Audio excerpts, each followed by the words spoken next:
Hello, and welcome back to the 20th Century Dude channel. As you can see here, we are in a brand new location, and that will be our temporary headquarters for the next several months. I think we'll be moving back into our regular studio house, if you will, sometime in the spring when our house project is completely finished. We are undergoing repairs right now, and 2/3 of the house is being entirely reworked, including my bedroom. So that is why I am here in my uncle's apartment space. So if you're wondering why things look a little different, that is why. But anyway, we are not here to talk about house repairs. What are we here to talk about today? My honest thoughts on two, I think, kind of odd disc formats. We have DIVX, which I have talked about in a previous video before, and video CD. And I think I just want to get this out of the way. This is not CD video, which was a Laserdisc based format. I think it was mostly for music. This is not that. This is completely different.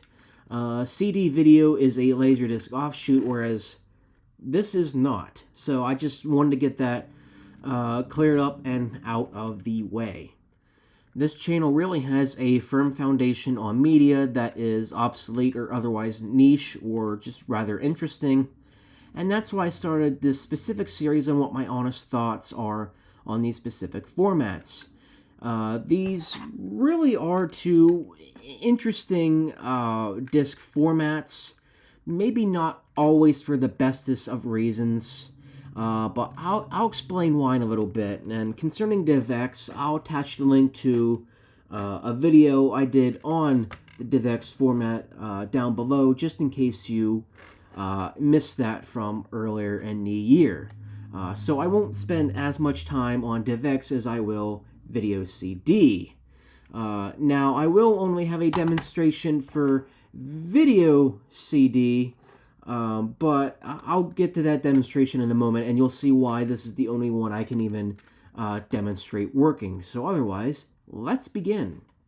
First off, let's start with DivX, a format that honestly I think is very baffling and one of the most confuzzled of them all. Why?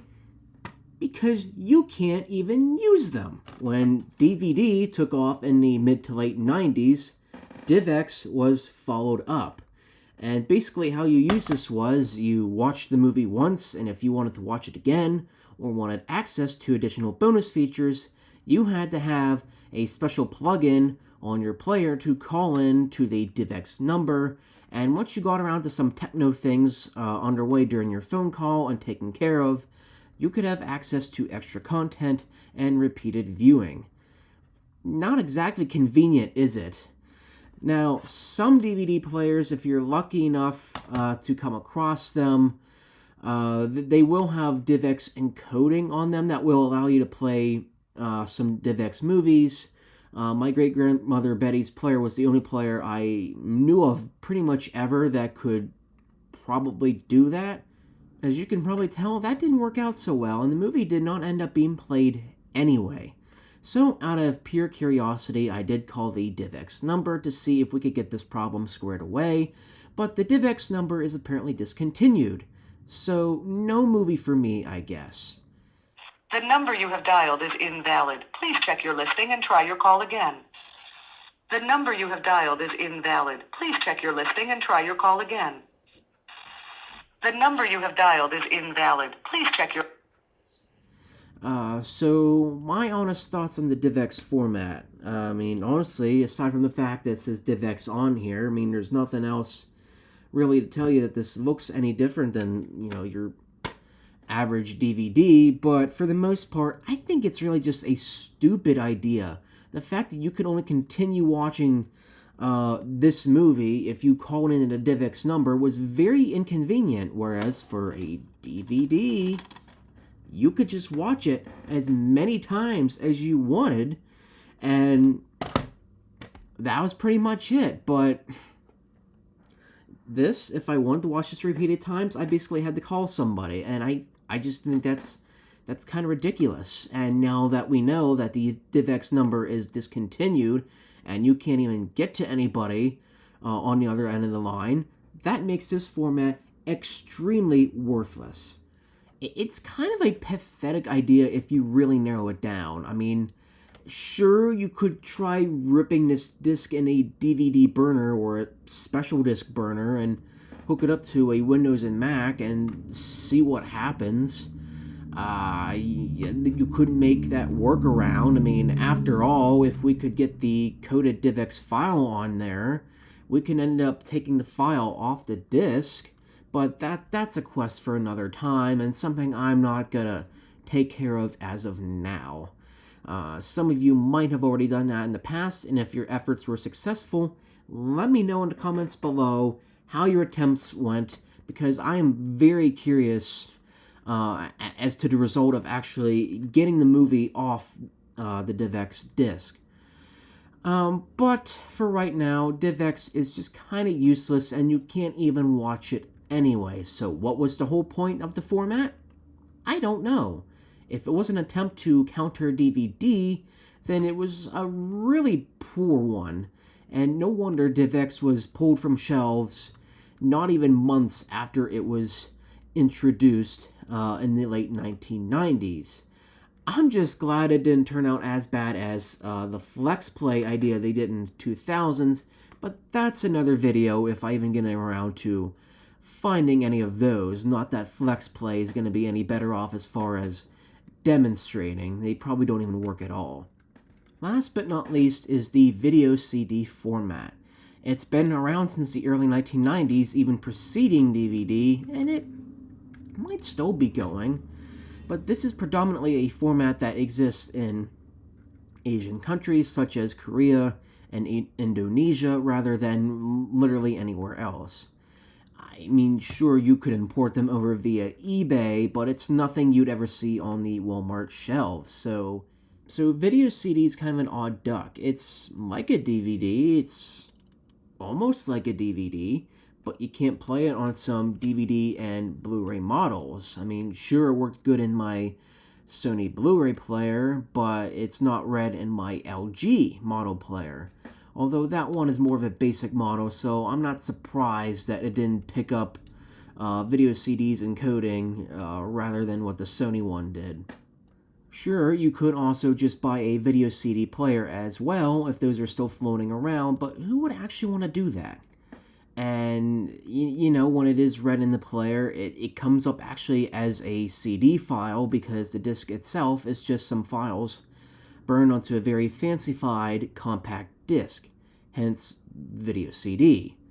Oh, and you can't play the entire movie from beginning to end either. Like the disc formats of old, sometimes a second disc is required.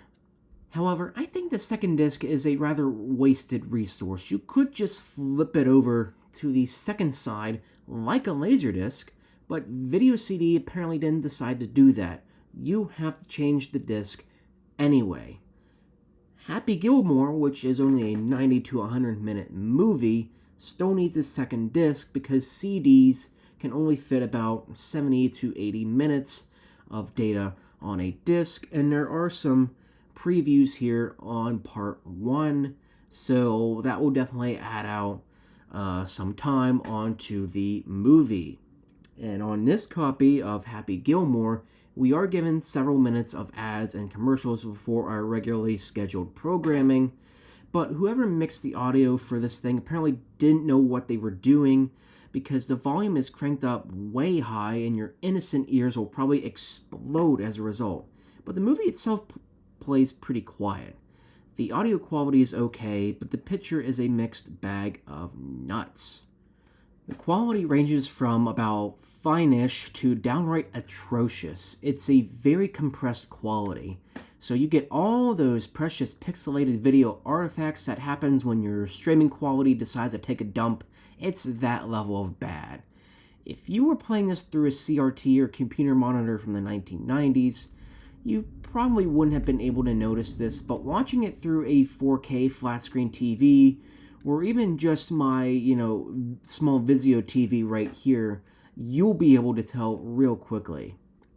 The quality is not great, and to be honest, I'd much rather watch this movie on any tape format or Laserdisc because all of them, believe it or not, are actually going to look better than a video CD. And the fact that a VHS or even Betamax tape would look better than a video CD, that's just saying something.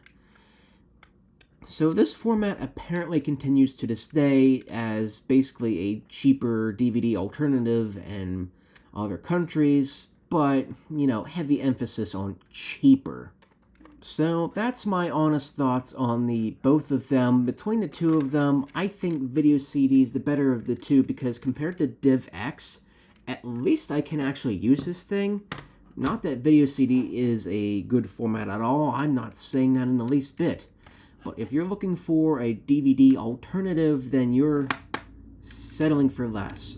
And to be quite honest, I don't even know why people would want to watch anything on video CD when we've got, DVDs and Blu-rays especially, but, why would people want to watch any video CDs concerning even their compressed quality? And here's another thing against video CD. How would anybody even know what they were since they are basically stuck in the same cases or the same type of cases as the compact disc? I mean, this would be very easily to get lost in the CD section of your thrift store or Goodwill, or even people selling them at like a flea market or something like that. It'd be pretty easy to get lost. Oh, it just looks like a CD. I'm just going to shove it in with the CD section. Now, quality-wise, I was told before DivX basically became unusable that it was at least similar to DVD quality. Something, it at least has the upper hand over video CD, but it's not like I can demonstrate that to you right now because I can't use it. It's a useless format based on a ridiculously flawed idea. In fact, it may be one of the dumbest and worst video formats ever made as a result. I'm not kidding. This actually may be among some of the most pathetic ever created. And, video CD, it fares no better. But considering it did precede DVD, especially in the early to mid-90s, it was at least another gracious attempt to, put movies out on a disc that, wasn't this big old giant Laserdisc. But hey, I'll say this, depending on your Laserdisc film, I mean, I can't say the same for, Chinatown right here, which is long enough and requires a second disc, but at least for a short movie like Happy Gilmore on a Laserdisc, it would have only needed one disc. And that's it. Didn't need a second one. It's actually quite ridiculous that it needs a second one. But, yep, that's video CD in a nutshell. Not any more or less pathetic than DivX, I guess. Anyway, that's all I have for today, and I know it all sounds like a rant, but I just wanted to give you my honest thoughts on both of these disc formats, even if the result wasn't, favorable. Not everything could be as good as a DVD we all grew up with, I suppose. DivX just happened to take a trip to the land of the inconvenient, and video CD, well, it has its own fair share of issues, I suppose. But I hope you enjoyed and understood my opinion on both of them nonetheless, so thank you for tuning into today's video. And anyway, that's all I have for today, so thank you for tuning into my honest opinions on these formats, and I'm sure we'll even have something like VHS in the near future, as well as, Laserdisc and CED and things of that nature. So tune in for more videos like that and my honest thoughts and opinions on those respective formats. But otherwise, thank you for tuning in today and hope to catch you on the fly. See ya.